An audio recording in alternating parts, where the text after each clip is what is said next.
Rodríguez reemplazo a Philip Butter. Se ha tomado algunos días nada más de descanso, pero pronto estará con su público a partir del día lunes.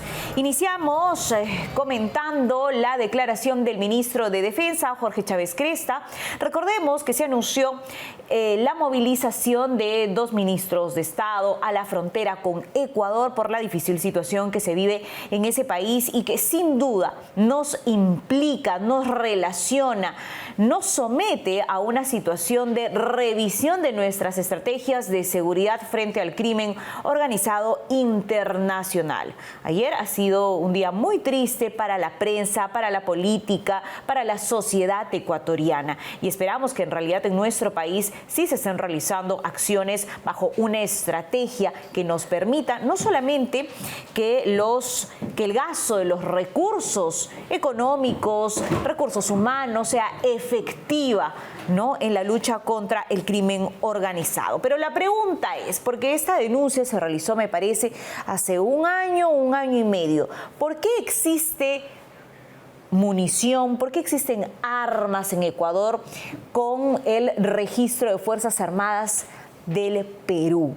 Responde entonces el ministro de Defensa, Jorge Chávez Cresta. Hasta donde tenemos conocimiento no se ha encontrado armamento, lo que se ha encontrado han sido explosivos, municiones y algunas granadas de guerra, y se está llevando a cabo esas investigaciones, se está llevando a cabo esas articulaciones, intercambio de información entre inteligencia ecuatoriana e inteligencia peruana a través de las Fuerzas Armadas y a través también de nuestra policía, entre ambas instituciones, para determinar cuál es el canal de abastecimiento. No solamente se está produciendo en la frontera con el Ecuador, sino también se está produciendo entre la frontera entre Ecuador y Colombia, y esos aspectos tienen que ser regulados, controlados. Cuando hablo de combatir los ilícitos en la zona de frontera, no solamente hablamos de narcotráfico, minería ilegal, sino también el contrabando de esos explosivos, municiones y otros elementos que puedan atentar contra la seguridad de ambos países. Mientras todo esto ocurre, los casos vinculados al tema Lavajato, de eso vamos a hablar más adelante con el tema Villarán, el caso de corrupción, la trama de corrupción que envuelve a Pedro Castillo, ¿en qué va? ¿En qué va este equipo especial que investiga la corrupción en el poder? Miren qué pomposo el nombre, ¿no? Pero lo que sí es cierto es que los implicados en el entorno de Pedro Castillo en esta trama de corrupción están recuperando su libertad. Y lo que no se entiende es por qué, si se investiga por organización criminal, no se han realizado diligencias que nos permitan fortalecer las investigaciones y haya una acusación pronto. No quiere decir que se van a agotar los 36 meses. Mientras tanto, algunos sí recuperan su libertad. Recuerdo a José Nenil, por ahí el empresario Cabrera, empresario entre comillas, entre testigos y colaboradores eficaces. Ya no entendemos nada. ¿En qué va el caso Pedro Castillo, el caso Puente Tarata, el caso Policía y Ascensos Irregulares, el caso Fuerzas Armadas y lo mismo, Ascensos Irregulares y otros varios casos que involucran a Pedro Castillo? Por ejemplo, la segunda Sala Penal de Apelaciones Nacional confirmó la resolución que declara infundado el requerimiento de variar comparecencia simple por prisión preventiva contra Liria Paredes, quien no está aquí, además es en México, en la investigación que se le sigue por presunto delito de organización criminal, caso Anguía, me parece. Asimismo, el Poder Judicial rechazó un pedido para revisar la prisión preventiva contra el ex asesor Viverto Castillo León por el caso Gabinete en la Sombra. La verdad, no sabemos en qué va a terminar esta investigación y el equipo que investiga la corrupción en el poder. Me hace recordar el caso Lavajato. Mucho nombrecito, mucho movimiento entre fiscales, ¿no? Mucho grupo élite de investigación y de la Policía Nacional y finalmente no tenemos resultados, ¿no? Solamente sirven para generar expectativas en la opinión pública, pero finalmente no nos dan resultados. Como por ejemplo, lo que se ha conocido sobre la carpeta fiscal en contra de Patricia Benavides. A ver, tome nota. Organización criminal, tráfico tráfico de influencias, cohecho pasivo específico, cohecho activo específico, encubrimiento personal irreal y falsedad ideológica. Dios mío, hemos tenido para la Fiscalía ¿a quién? En el Ministerio Público, en la cabeza del Ministerio Público. Es investigada por 7 presuntos delitos. Y a Pablo Sánchez no le pasa nada, ¿no? A Zoraida Ábalos no le pasa nada tampoco, por presuntamente haber liderado una red criminal durante su gestión. ¿Qué más? Debido a que la Fiscalía Suprema especializada en delitos cometidos por funcionarios públicos, a cargo de la fiscal suprema Delia Espinosa, abrió una investigación preliminar recién. Ella fue investigada de oficio, suspendida por la JNJ y no existía en ese momento una investigación penal abierta en su contra. Deberá concurrir a declarar ante el despacho de Espinosa el próximo jueves 25 de enero. Y tenemos acá a 2 especialistas, 2 exprocuradores anticorrupción y también la presencia del abogado de Patricia Benavides, Cristian Salas. Bienvenidos también, doctora Vilcatoma, gracias por venir. Gracias por la invitación. Bueno, ¿qué le parece si iniciamos con el abogado de la doctora Patricia Benavides por justamente estos 7 presuntos delitos que se le imputan a la doctora Benavides? Buenas noches, Judy, gracias por la cordial invitación. Bueno, efectivamente, como lo has resumido, a Patricia Benavides se le investiga en referencia a hechos vinculados supuestamente a ella desde mayo del 2023. El equipo de policías de apoyo, el EFICOP, a este equipo de lucha contra la corrupción en el poder, la investiga desde mayo, desarrolla diversas actuaciones desde esa fecha y es recién el 9 de enero, es decir, ayer, que nos notifican a nosotros con la disposición 1, por la cual la Fiscalía Suprema, que conoce casos cometidos por funcionarios públicos, abre investigación contra Patricia Benavides. 9 de enero. 8 de enero tiene esa disposición. Es decir, las indicaciones e imputaciones contra la fiscal de la Nación suspendida se han plasmado formalmente el 8 de enero. Y ella fue suspendida el 6 de diciembre. Es decir, la Junta Nacional de Justicia, sin que Patricia Benavides sea siquiera sindicada formalmente en una investigación penal, ya la suspendió mucho antes de haber sido abierta esta carpeta fiscal. Si uno analiza el contenido de esta carpeta, ve varios delitos que, claro, sorprenden por la nomenclatura, ¿no? Organización criminal, claro, cohecho, encubrimiento, tráfico de influencia. Pero si uno ve el desarrollo del por qué se plantean esas imputaciones, es realmente gaseoso. O sea, plantear una organización criminal que se dedica solo a tráfico de influencias, es decir, su rol de este grupo delincuencial habría sido simplemente ofrecer ciertos beneficios ante la autoridad fiscal. Una organización dedicada a eso, lamentablemente el tipo penal es tan laxo que permite este tipo de hipótesis tan amplias, tan gaseosas y absurdas en nuestro caso. Y ahora todo es organización criminal, ¿no es cierto? ¿Y cómo le llamamos a la llamada de Pablo Sánchez a Gorriti, ¿no? Y cómo se empezaron a filtrar de manera, me parece, interesada algunos audios vinculados al caso de los cuellos blancos del puerto. Quien conoce mucho este tema es la doctora Vilcatoma. Esto ocurrió en el gobierno de Martín Vizcarra, ¿no?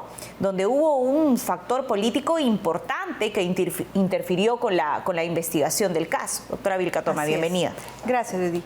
Bueno, en primer lugar yo quisiera comentar lo que acaban de tratar sobre la apertura de investigación contra la doctora Patricia Benavides. Yo tengo una posición muy definida en relación a la validez de todo lo que se ha actuado desde el mes de mayo hasta el día 8 de enero del año 2024. Yo considero, según el análisis que ha realizado, que todo lo actuado en relación a la doctora Patricia Benavides deviene en nulo, porque se ha vulnerado el principal derecho que ya requería que sus abogados participaran de esta diligencia desde el primer momento. Y lo que se está evidenciando, y creo que con el tiempo y con lo que nos ha podido explicar el doctor Salas, actual abogado de la doctora Patricia Benavides, lo que se ha evidenciado es que bajo la fachada de una investigación a nivel provincial, lo que en realidad se ha hecho es investigar a un fiscal de la Nación que tenía la condición de aforado y que no podía de ninguna manera ser investigado por un fiscal provincial. Eso es lo que se está evidenciando ahora. Claro, además, la actuación y la decisión de la Junta Nacional de Justicia también deviene nula porque no han cumplido con los requisitos como para poder sustentar una suspensión, que era la existencia de elementos no fundados con calidad de sospecha suficiente para poder tomar la decisión de retirarla del cargo. En suma, yo creo que esa investigación es nula y lo que debería más bien es iniciarse rápidamente, porque lo que hemos tenido aquí es un golpe, digamos, que ha atacado el equilibrio constitucional en el Perú, porque un fiscal de la Nación, sea la doctora Benavides o cualquier otro fiscal, está rodeado de una protección, porque el cargo que ejerce precisamente puede ser objeto, puede ser blanco de que cualquier delincuente, cualquier mafia lo quiera sacar del cargo. Por eso es que se ha previsto de que tiene que pasar por el Congreso de la República toda aprobación para una investigación sobre ella. Eso es lo que no se ha respetado aquí, y considero que todos los fiscales y efectivos policiales que han participado de estas acciones en el futuro van a ser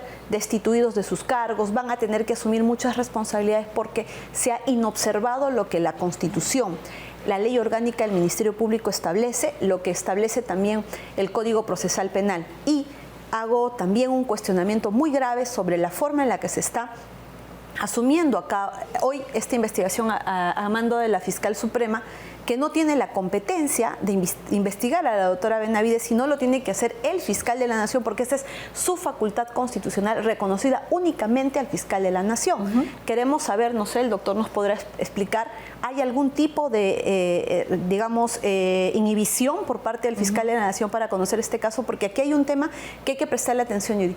Se le ha transferido la competencia a la doctora Delia Espinosa, pero solamente de la carpeta fiscal con número. Eso es crear una fiscalía, Doc, eso es totalmente inconstitucional. Es crear un grupo de fiscales para que te investiguen cuando el fiscal natural que te tiene que investigar es el fiscal de la Nación.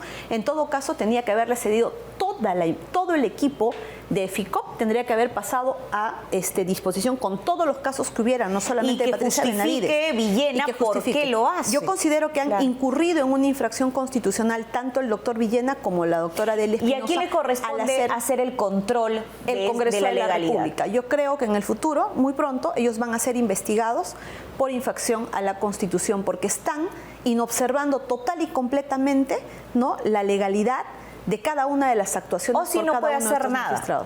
No, por la condición de Supremos lo tendría que hacer la Junta Nacional de Justicia, pero sabemos que la Junta Nacional de Justicia hoy en día únicamente está para proteger a Zoraida Ábalos y para proteger a Pablo Sánchez en una serie de cuestionamientos que todos están ligados a IDL. Ha quedado claro.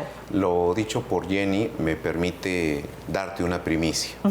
La primera acción que como equipo de defensa penal hemos desarrollado, ayer nos comunicaron el inicio de investigación, hoy hemos ingresado una tutela de derechos ante el juez de investigación preparatoria supremo, en donde estamos justamente cuestionando los dos aspectos que Jenny ha analizado y ha comentado en este espacio. El primero, nulidad o exclusión de toda actuación referida a Patricia Benavides que haya sido desarrollado por este equipo EFICOP, porque ellos no son competentes legalmente para desplegar acciones de investigación contra un fiscal supremo, menos contra el propio fiscal de la Nación. La ley así lo determina. Y el segundo es la devolución de la carpeta fiscal 1228-2023, que es esta carpeta, a la Fiscalía de la Nación para que ésta o asuma competencia o derive al fiscal competente. En este caso lo que ha ocurrido, y esto fue publicado el 5 de enero, a través de una resolución, el doctor Villena, fiscal de la Nación, se inhibe, declina asumir competencia en esta investigación y en lugar de derivarlo a la Fiscalía Penal Suprema de Pablo Sánchez, que es el llamado por ley por ser el más antiguo, lo que hace es decir, como la doctora Delia Espinosa con un oficio me está pidiendo el caso, se lo voy a dar a ella. Eso es totalmente irregular e ilegal porque se está contraviniendo la norma interna que regula competencias. Es decir, es como si cualquier ciudadano tuviera una investigación en su contra y viene un fiscal y dice, yo quiero conocer ese caso, yo lo voy a investigar. Lo que pasa es que aquí se ha normalizado la desobediencia, la falta de respeto a la jerarquía, como Rafael Vela lo hicieron en su momento, cuando Rafael Vela quería también investigar a Pedro Castillo, cuando quería descuidar sus casos Lavajato, y por eso está suspendido y bien suspendido. Pero son infracciones constitucionales que han cometido tanto Delia Espinosa como el doctor Villena Campana. Ellos han cometido una infracción porque el Ministerio Público es una institución que su primera función es ser defensor de la legalidad. Ellos no pueden actuar de esta manera. Yo creo que en un futuro ellos pueden ser hasta destituidos de su cargo, y deberían serlo, por haber tomado esa decisión. La doctora Delia Espinosa, ¿a mérito de qué lo pide? Y lo pide con número. A mí me ha sorprendido mucho. Nunca en mi vida he visto una solicitud de competencia con número de carpeta. O sea, a la doctora solamente le interesa a Patricia Benavides, no le importa Pedro Castillo, no le importa cualquier otro funcionario de alto nivel, no le interesa. Para que ninguna carpeta pendiente. Lo entienda, para que el ciudadano común lo entienda. Las fiscalías y juzgados tienen competencias establecidas por ley en base a ciertos criterios. Territorio, especialidad, temporalidad, especialidad de caso, por ejemplo, los anticorrupción, los antilavado, etcétera, los penales, los civiles, los de familia. Son competencias generales. No existe la competencia atribuida por caso específico. Eso es generar fiscalías ad hoc que persiguen a personas en específico, lo que está prohibido. Y eso está proscrito. También lo explica, tiene la misma interpretación el abogado. Entiendo que a nivel, digamos, constitucional, político, Jorge del Castillo, quien opina de esta manera. Escuchemos. Bueno, una precisión, ¿no es cierto, doctora Vilcatoma? Sí hay un pedido expreso. Sí, en la resolución de la Fiscalía de la Nación con la que el doctor Villena le otorga la competencia, ahí se menciona la existencia de un oficio y una petición por parte de la doctora con número de carpeta. Eso es inconstitucional. Eso revela que estos fiscales supremos no están a la altura de las circunstancias para defender la legalidad y deberían ser destituidos todos, porque lo que están haciendo son acuerdos internos simplemente, en todo caso, para perjudicar a Patricia Benavides, lo que evidencia con mayor fuerza que era un obstáculo en esta Junta de Fiscales Supremos para seguir una tendencia política que, lo repito, todo en conjunto deriva en IDL. ¿Cuán vinculada está Soraya Dávalos a IDL? ¿Cuán vinculado y cuestionado está Pablo Sánchez hacia IDL? Y hoy, ¿cómo está vinculado el señor Villena a IDL? Hay que analizar sus primeros actos y estamos seguros, lo vamos a anunciar más adelante, él ya se encuentra vinculado total y completamente a IDL, porque hay información que también ha salido durante los cortos días que ha ejercido la función de fiscal de la Nación hasta el día 9, que ya ha trasladado, u 8-5, perdón, que ha trasladado la competencia a la doctora Delia Espinosa. Yo creo que lo que se está haciendo es utilizar la ley y el Ministerio Público como un arma de persecución política, y eso está totalmente proscrito y se tiene que rectificar. Lo que podría explicar es que se está malutilizando la figura de la organización criminal. Cristian y yo, por el trabajo que hemos realizado, somos expertos en poder estructurar lo que significa una organización criminal. Y como lo están estructurando de esta manera, inflada, fabricada, creada, es que los casos están cayendo. Ese es el principal problema que está asumiendo también el caso de Pedro Castillo. Porque se crean, no se estructura correctamente, no se observa la norma. Es un juego artificial. La exigencia de la norma para poder imputar ese delito. Por supuesto, en el Perú hay organizaciones criminales, por supuesto que hay. Una de ellas, por ejemplo, es Odebrecht, que nunca fue investigada por organización criminal. El tema de Villarán, justamente convocamos a ambos abogados porque hace un día o 2 días, Franco, ¿me ayudas? Me parece, fue publicado por el Poder Judicial información sobre la aprobación del allanamiento, me parece, con fines de incautación a los estudios Echecopar por el caso Susana Villarán. El caso Susana Villarán está siendo abordado desde una perspectiva de organización criminal. Susana Villarán no solamente ha confesado delito en televisión nacional, ¿no? No solamente por presuntos favorecimientos a OAS, a Odebrecht, ¿no? Sino por aportes de campaña cuando era alcaldesa de Lima Metropolitana. Entonces, aquí nuevamente cuestionamos por qué para ciertos casos, en el caso Benavides, proporción nada más, ¿no? Analizamos el caso Patricia Benavides y analizamos el caso Susana Villarán y pues No se entiende por qué organización criminal para uno y organización criminal para el otro no. Doctor Salas. Bueno, lamentablemente ha sido la manipulación, el manoseo que se le ha dado a los casos, y se ha planteado organización criminal no porque realmente exista organización criminal. Te comento un caso, yo soy abogado también del partido político Fuerza Popular. Ahí plantearon organización criminal inicialmente bajo la estructura del propio partido. Tuvo que ser el propio Poder Judicial quien haga la diferencia y diga, oigan fiscales, usted no puede decir que la organización criminal tiene la misma estructura partidaria. La organización tiene otros roles, otros fines delictivos. Y así se ha hecho con muchos casos, claro, seleccionados. Y a otros se les ha quitado el tema de organización criminal, y como en el caso de Villarán, donde solo se le plantean delitos de corrupción comunes. El tema de organización criminal, ¿por qué se manosea? ¿Por qué utilizamos ese término? Porque muchas veces se utiliza la tipificación de organización criminal para alargar plazos, porque tienes una investigación de hasta 36 meses, y también para lograr prisiones preventivas. Una cosa es que te imputen un cohecho y otra cosa es que te digan organización criminal dedicada a los cohechos.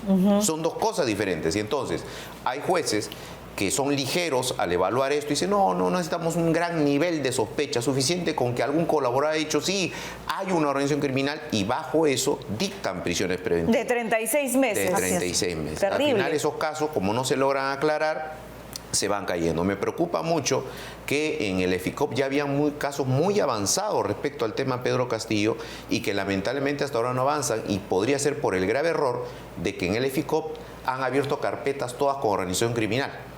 En el gobierno de Pedro Castillo no habían 30 organizaciones criminales, Solo había una. Es una organización dedicada criminal. y a copar. Ese es el error. No hay Ese es el 30 error. organizaciones criminales, es una. El resto son dedicados a cometer los delitos por la organización criminal. Errores que vamos a pagar, al igual seguramente como el caso de Brecht. Del caso Villarán. Hablando del caso Castillo, Villarán, hablemos del caso Vizcarra. Supuestamente había un caso redondo, ¿no? Listo para presentar acusación por parte del fiscal Germán Juárez Atoche, ¿no? También parte del equipo de Rafael Vela Barba. Bueno, lo cierto es que no hay todavía resultados en sentencias. Ya existe una acusación, ¿no? Sí. Me parece que son 2 o 3 carpetas en contra de Martín Vizcarra listas para la acusación, y en una ya se ha presentado acusación. Lo cierto es que el Poder Judicial sí dictó un impedimento de salida del país, pero sí le permite viajar al interior del país, a Moquegua, ¿no? Cumplirá labores de ingeniero, dice la información de los proyectos de la empresa agrotécnica Estuquiña S.A. El permiso para salir de Lima abarca del 9 al 13 de enero, del 22 al 26 de febrero y del 1 al 5 de marzo y del 10 al 14 de abril. Recuerdo a la doctora Vilca Toma insistir con la denuncia constitucional y la inhabilitación de Martín Vizcarra por el caso C&M Vizcarra. Le cuento, doctora, que ahora se dedican a hacer parrillas, ambos, ¿no? Y parece que no están muy preocupados por la inhabilitación, no están muy preocupados por el caso C&M Vizcarra. Así es. Mira, yo quiero ahí evidenciar algo.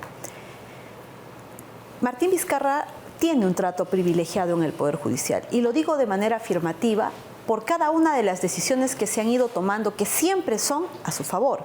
Hoy se le ha dado autorización para que pueda viajar al interior del país para trabajar 5 días en Moquegua, de cada mes hasta abril, en una empresa que es de propiedad de su hermano. Es decir, desde mi posición, ese trabajo que dice que va a realizar no existe, y lo que propiamente está es realizando actividad política, que le está prohibido precisamente por esa inhabilitación que nosotros hemos logrado, que se suma a 5 años que también el Congreso le otorgó por el tema de las vacunas. Entonces, el Poder Judicial es muy ligero para evaluar, en el caso de Martín Vizcarra, aquello que sí exige en otros casos.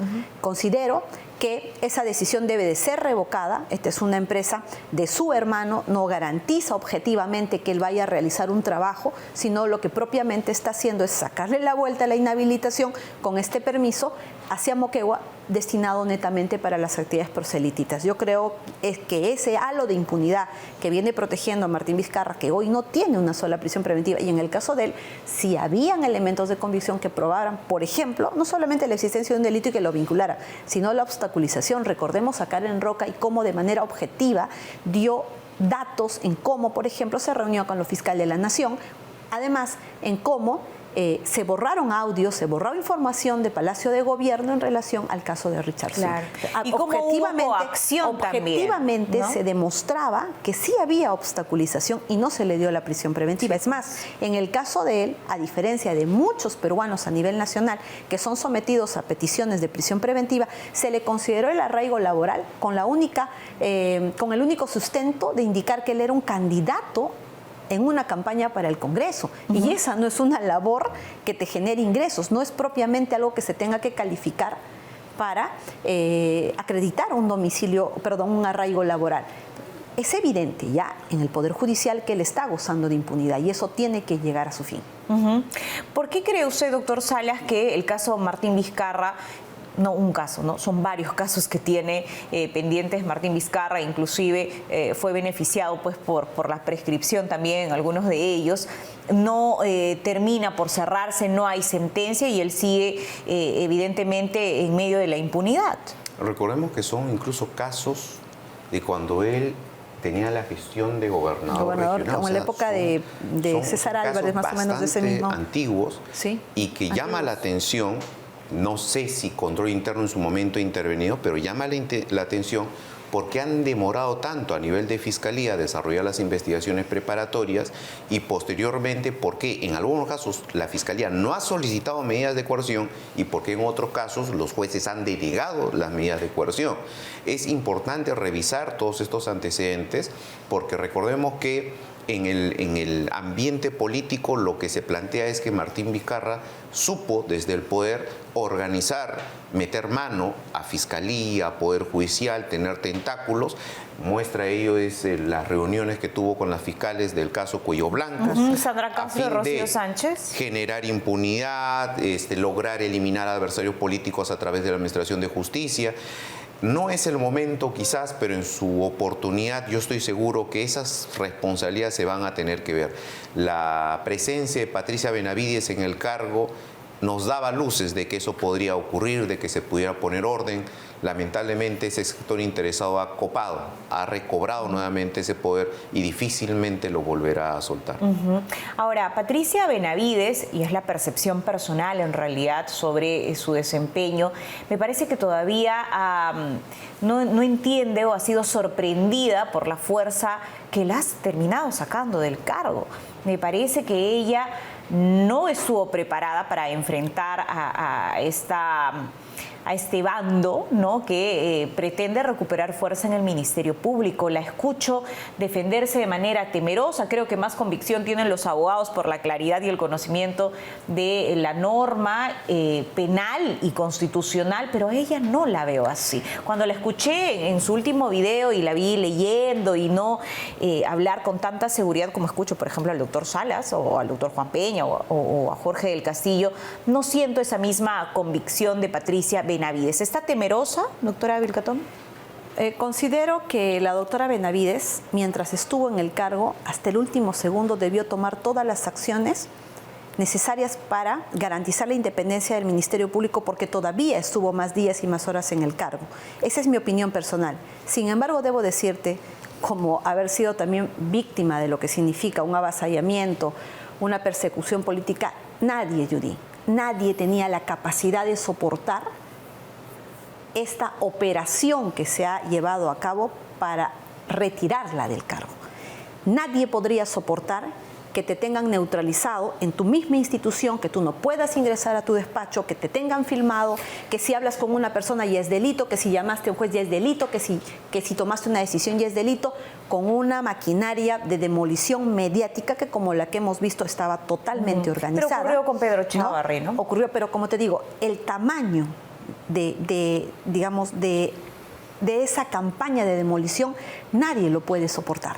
Yo te lo digo como mujer como una persona que conoce por dentro el monstruo cuando existe persecución política, nadie lo hubiera podido soportar. Yo considero que este es un momento oportuno ya, la doctora lo está haciendo, el doctor Salas tiene todo un equipo técnico debidamente preparado, va a empezar a defenderse. Yo creo que sí es posible revertir toda esta situación y yo avisoro que en el futuro este proceso debe ser declarado absolutamente nulo. Para decirte solo un solo derecho que se le ha violado de todos los que se le han vulnerado a la doctora Patricia Benavides, es que ella tenía el derecho que desde la primera diligencia en la cual ella se encontraba investigada estuviera presente su abogado. Y ella no contó con ese derecho porque simplemente le dieron la fachada de una investigación provincial a una investigación donde realmente la estaban investigando a ella como fiscal de la Nación. Y recordemos también ciertas decisiones que estoy segura que el doctor ya lo analizó y estará tomando acciones. La investigación se apertura en mayo y se apertura contra los que resulten responsables y se le da la calidad de secreto. Es decir, tú no sabías ni a quiénes investigaban, pero sin embargo le pones la condición de secreto. ¿Pero para qué? ¿Eso fue un error? ¿Eso significa que Marita Barreto es ignorante en el derecho procesal penal y que todo su equipo también? No, esas han sido decisiones dirigidas intencionalmente para que se avance, ¿no?, con la investigación en contra de una fiscal suprema cuando eso no era competencia de esos fiscales provinciales que tuvieron esa investigación. Creo, para poder avanzar y dar un golpe, porque lo que han hecho ellos no es una operación, una intervención policial fiscal, ese es un golpe. No lo vio venir Patricia directamente a la democracia. Es que la estaban dentro, los tenía ahí en la oficina. Y también hay algo que creo que debe de corregirse y hay un error. La creación de estos equipos especiales son inconstitucionales. Yo estoy de acuerdo. ¿Por qué? Porque en el Ministerio Público existen subsistemas encargados para la investigación de la criminalidad organizada, el doctor Chávez Cotrina, sistema de corrupción de funcionarios, de terrorismo, de lavado de activos, de trata de personas. Y estos equipos especiales están duplicando funciones. ¿Para qué? Para que precisamente se alejen totalmente de la observancia de la norma. No solamente eso, sino que además exigen salas especializadas para estos mismos casos en el Poder Judicial.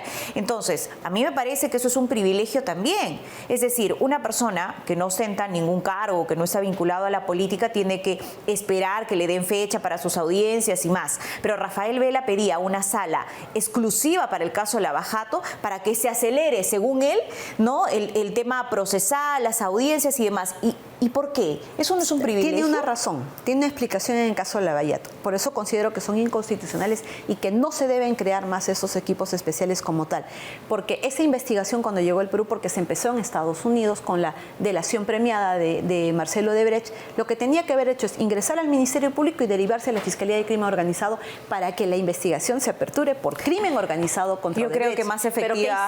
¿Pero qué hicieron? Crear un equipo especial, poner un fiscal a dedo y aperturar la investigación por delitos diferentes a organización criminal. Pablo Sánchez, nuevamente. Direccionas y te alejas de la norma bajo la fachada de estos equipos especiales que todos en su conjunto deben desaparecer. Yo creo que Chávez Cotrina lo hubiese hecho mejor.